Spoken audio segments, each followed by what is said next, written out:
Habits are the choices that you do repeatedly without even thinking about them. They start with the decision, but with an automated repeated process, they become a automating loop. They are very powerful and sometimes can be very destructive. Whether it's the things that we eat, the way in which we interact with others, or even the tendency to exercise and keep yourself fit. All of these things have a lot to do with habits. Habits determine the most important aspects of our lives. So why not use this to best of our advantage for deleting the bad and acquiring the new. And for that, we need to understand the habit loop or how the habit works. So the habit loop basically has four components: the cue, the routine, the reward, and the craving. What is the cue? The cue is basically that trigger that initiates our habit and puts it into the automatic mode. The routine is the one that acts out the habit, and the routines can be physical, emotional, or mental.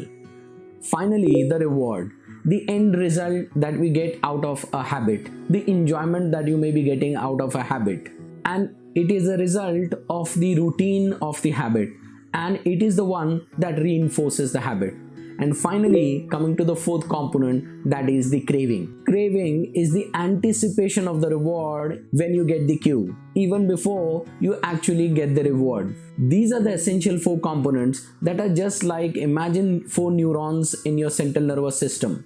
They run from one place to the other, forming a loop, and over a period of time with repetition, they get stronger and stronger, transforming a cue into a habit, a cue transforming into a routine giving you a reward, and the reward automating you for the craving. The loop continues and the habit is built up. So over many repetitions, what happens that the cue, routine, reward, and the craving, the loop forms and the resistance decreases, and this is what makes this loop automatic.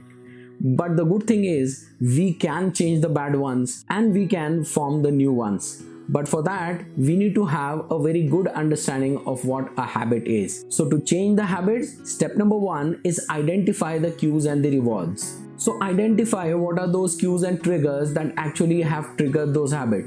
And next, when you understand it, just go and see what are the rewards that this habit is giving you.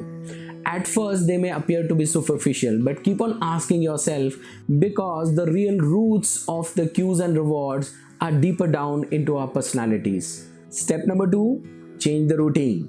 Many times when the habits are reinforced, they cannot be changed that easily. So what we can do is, out of those four components, we can just change the routine.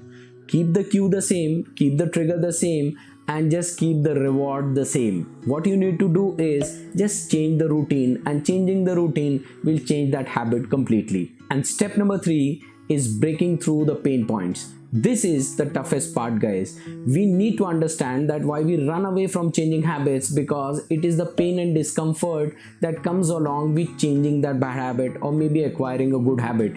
We need to understand beforehand that how we are going to encounter this pain and discomfort, and how we are going to overcome this to acquire a new skill or a new habit. You need to give yourself time beforehand and plan beforehand, so that you are able to encounter this pain and this discomfort with a lot more determination. So these simple three steps will help you transform and gain good habits in life.